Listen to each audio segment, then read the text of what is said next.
Um jogo muito bom do Flamengo, na minha opinião, segundo tempo, tá? Primeiro tempo eu achei bem normal do Flamengo. Achei o gol do Inter também um buraco na defesa. O Bruno Henrique recebeu a bola sozinho. Mas Mauro César Pereira, foi um segundo tempo para animar o torcedor rubro-negro. Foi um massacre. Foram várias chances de gol. O garoto Olacian também teve suas chances. O Juninho, eu já falei aqui na abertura do programa. E foi o Flamengo que no segundo tempo mostrou sua cara do Flamengo do Felipe Luiz. No primeiro tempo, na minha opinião, não, Mauro. E detalhe, sem Gerson, sem Danilo e sem Arrascaeta. Ou seja, sem grandes nomes, e sem o Pedro, né? Que já está fora há quase um ano, deve voltar agora em abril, mas olha o nível desse time do Flamengo. Agora, Mauro, eu abri dizendo que, para mim, tem que se criticar um atacante que perde duas chances claríssimas, como o Juninho perdeu, num jogo tão importante. Você acha que merece críticas ou não o Juninho? E o que falar dessa atuação do Flamengo, principalmente no segundo tempo, Mauro César Pereira? O primeiro tempo foi fraco. Eu acho que mais grave do que o Juninho foi a maneira como o Flamengo tomou o gol. O Bruno Henrique, do Internacional, finalizou completamente livre. Inclusive, antes do jogo, houve uma análise tática no canal da transmissão, Sport TV. E nessa análise tática, quem fez até foi o Rafael Marques, o analista tático, dando crédito aqui para ele. Ele mostrando os dois gols do Grêmio, sobre o Grêmio marcado pelo Inter na final do Gaúcho, e muito parecido. Eles invertem as jogadas de um lado para o outro, o jogador entra livre para finalizar. Gol do Alan Patrick, gol do Carboneiro, os dois na arena do Grêmio, e ontem o gol do Bruno Henrique. Eu acho que esse foi o erro mais grave. O Flamengo estava no ataque, o Inter estava um bom tempo sem chegar, e quando chegou bem, construiu sua jogada, inverteu o lado, e o volante entrou na área livre, chapou a bola completamente livre. Ali eu acho para mim que ele foi o mais grave de todo o jogo. Porque ali é uma falha coletiva que não deveria acontecer, né? Acho que o Juninho perdeu um gol feito. Os outros gols não acho que foi um gol feito. Uma cabeçada que ele saltou e raspou de cabeça praticamente, cabeceou para baixo, acho que cabeceou como deveria, buscando o canto, mas o Rocher fez uma boa defesa. As outras foram bolas, uma que ele se antecipou e cabeceou, uma outra que ele saiu, mas já não tinha mais ângulo, o Rocher estava em cima, ele tentou driblar, perdeu o ângulo, e a bola do Léo Ortiz, excelente, o lançamento sensacional, em que ele ganha na corrida do xará dele, né? Parece que foi ele, o outro Juninho, zagueiro. Tinha dois Juninhos, dois Bruno Henrique, tinha vários xarás em campo ontem, né? Tem mais um, com o nome igual, não me lembro agora quem. Wesley. Dois Wesley. E aí ele tira do goleiro, mas aí a bola vai na trave caprichosamente, né? Perdeu o gol, não deveria ter perdido, claro, mas eu acho que um jogador que se esforça muito, ontem estava num dia infeliz. Acho que não perdeu o gol por displicência, não perdeu o gol por não disputar. Ele cabeceia, embora não seja muito alto. Tem jogador que era paparicado até outro dia lá, que nunca cabeceia, né? Nem pula para dividir uma bola. Ele participa do jogo. O Flamengo não contratou o Vitor Roque de 25 milhões de euros. Contratou o Juninho, custou um quinto disso. É um reserva do Pedro. Então, ele não vai ser esse jogador infalível. Vai falhar, vai errar. Ontem foi bem feliz. O lance do gol, na bola na trave, eu achei de um azar tremendo, que ele tirou muito bem do goleiro. Se ele chuta de qualquer maneira, a bola explode no goleiro e seria uma grande defesa e acabou, né? Não, tirou bem do goleiro, deu azar que a bola foi na trave, na parte de dentro da trave e voltou. Enfim, acho que não teve muita sorte, mas acho que foi uma atuação para o torcedor do Flamengo não embarcar na onda, especialmente de parte da mídia, como se o Flamengo já fosse campeão de tudo, ia passar o rodo. O Felipe Luiz é um ótimo técnico, o começo dele é um começo ótimo, mas ele ainda vai aprender muito. Ontem teve algumas dificuldades no jogo, um bom duelo com o Roger, que também é um bom técnico, mais experiente já do que ele.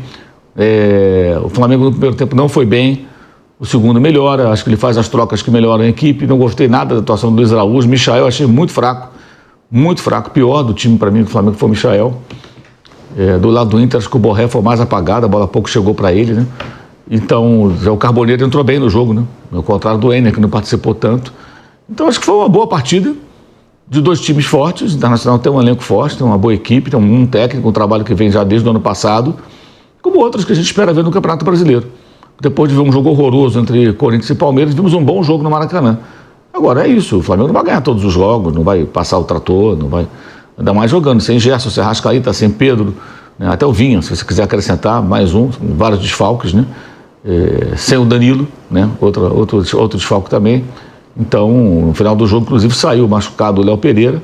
Ele puxou o Alexandre para a zaga, colocou o Ayrton Lucas, né? Os zagueiros eram os zagueiros da base que estavam lá. Você vê a jogada do gol, a jogada toda construída do Internacional, acho que é essa aí, né? Vai chegar no Bernabé aqui, ó, olha o Bruno Henrique como é que vai entrar. Ó, ele está chegando agora, ninguém com ele. É uma jogada que lembra muito dos gols que o Flamengo, que o Inter marcou sobre o Grêmio no Grenal, número 1 da decisão gaúcha, lá na arena do Grêmio. Certamente isso deve ter sido observado pelo Felipe antes do jogo, deve ter sido conversado, que a semelhança é muito grande. Trabalha a bola de um lado, inverte para o outro para encontrar um jogador livre e esse jogador aparece livre. Muito bem treinado o Internacional pelo Roger, que é um bom técnico, e um bom jogo, empate. O Flamengo até merecia vencer, mas tem um problema muito antigo de perder gols, um crônico problema, né? A diferença do Juninho para quem saiu é que agora quem perde os gols custa menos, é mais barato. Antes perdia gols pagando preço de Premier League. Pedro volta em abril, como disse Felipe Luiz. E o Vinha retorna quando? Nós fomos apurar essa informação, muita gente me perguntando em grupos de WhatsApp, fiz questão de apurar e vamos trazer no vídeo de agora para tirar essa dúvida de vocês. Tem também feito do Léo Pereira com a camisa do Flamengo, chegou uma incrível marca, pois é, a gente vai falar sobre isso. Tem também uma repercussão aí de um texto que eu fiz, entre aspas, defendendo o Juninho. Eu estou vendo muita gente cometendo um ato de injustiça com o atacante do Flamengo. Eu fiz um texto, está repercutindo bastante, muita gente me mandando, me elogiando, alguns me criticando, e eu vou querer saber a opinião de vocês. Tem também logística montada para os 2 próximos jogos no Flamengo, hein? Os 2 fora de casa, um na Venezuela, estreia na Libertadores, e o outro é contra o Vitória, lá em Salvador, e a gente vai trazer essas informações para vocês. Galera, para vocês verem como é o futebol brasileiro, essa primeira informação não é sobre o Flamengo, mas envolve um rival direto do Flamengo aqui no Rio de Janeiro, que inclusive chegou à final do Campeonato Carioca contra o Flamengo, que é o Fluminense. Após a derrota do Fluminense na primeira rodada do Campeonato Brasileiro contra o Fortaleza, Mano Menezes demitido. Tudo bem, a derrota foi realmente muito feia. Eu vi esse jogo, o Fluminense jogou muito mal, mas isso mostra falta de convicção. É algo que eu falo aqui há muito tempo no futebol brasileiro. Várias diretorias de vários clubes não têm convicção. O que fez a diretoria do Fluminense se renovar com o Mano Menezes? Foi por conta do milagre de ter salvado o Fluminense do rebaixamento na temporada passada? Foi uma forma de premiá-lo? A gente não sabe. Fato é que o que ganha o Fluminense ficando com o Mano Menezes até após o Campeonato Carioca e no primeiro jogo do Campeonato Brasileiro ele é demitido. Eu estou vendo noticiário aí, muita gente dizendo que ele discutiu com o jogador tal, mas vem cá, de uma hora para outra a relação ficou ruim? Claro que não. A relação já deveria ser ruim desde o ano passado e foi piorando no começo dessa temporada. Faltou um olhar da diretoria do Fluminense mais crítico em relação a isso. Isso mostra que o Fluminense está enfraquecido nesse começo de Campeonato Brasileiro e o Fluminense está na Sul-Americana. Jogo terça-feira na telinha do SBT, tá bom? Vamos falar de Flamengo agora, galera? Léo Pereira será reavaliado nessa segunda-feira para saber se tem lesão no joelho que ele sofreu a pancada na partida contra o Internacional. Já mencionei isso aqui, mas o que eu quero falar agora é uma curiosidade envolvendo o Léo Pereira. Com o gol contra o Internacional, ele se tornou o terceiro zagueiro com mais gols pelo Flamengo no século XXI. Ele chegou a 12 gols. Está atrás de Ronaldo Angelim, que tem 16, e Juan, que tem 18. Olha, não é nenhum exagero imaginar que ele possa passar esses 2 jogadores em um futuro breve aí. Para se igualar a Angelim, 4 gols que restam. Para se igualar a Juan, 6 gols. Tudo bem, bota aí mais 2 anos, talvez. Enfim, vamos ver, mas fica aí essa informação, essa curiosidade envolvendo o Léo Pereira. Vamos falar agora do Juninho, galera, porque tem um texto meu que repercutiu bastante, que eu postei ontem nas minhas redes sociais. Fica o convite, ó, Twitter, @VeneCasagrande, Instagram também, @VeneCasagrande. E eu postei o seguinte sobre o Juninho. Rapaz, rendeu mesmo, hein? O vídeo só de curtida, mais quase 22 mil curtidas. Vamos lá.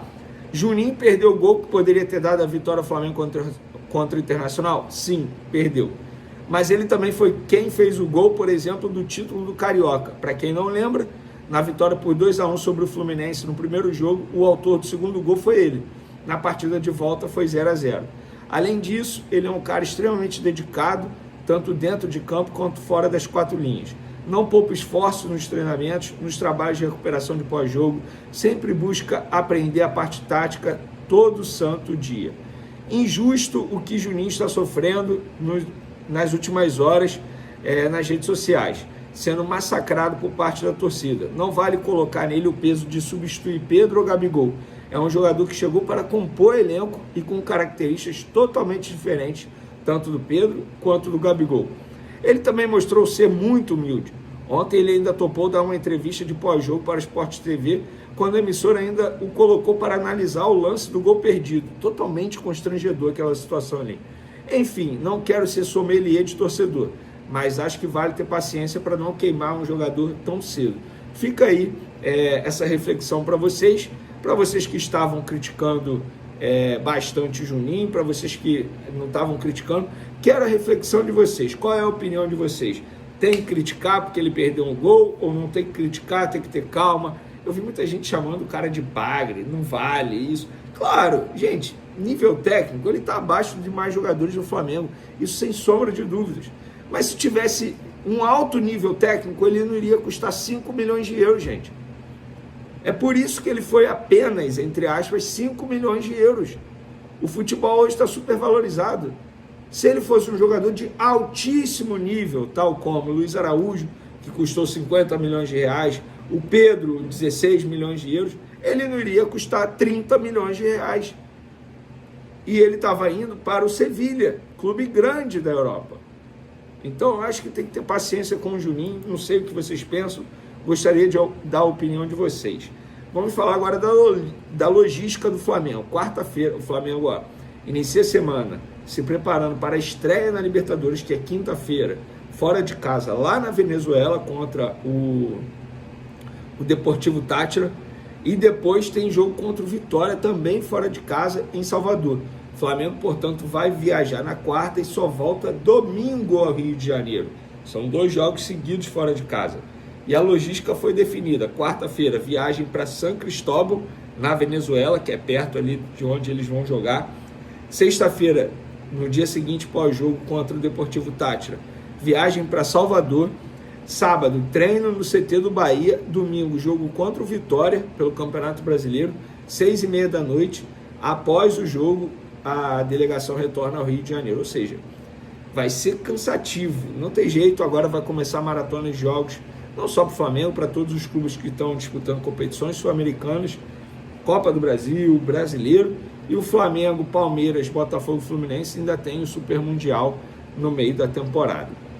Para finalizar nosso vídeo, galera, muita gente me perguntou aí, beleza, o Pedro volta em abril. Felipe Luiz disse, mas Vene, e o Vinha?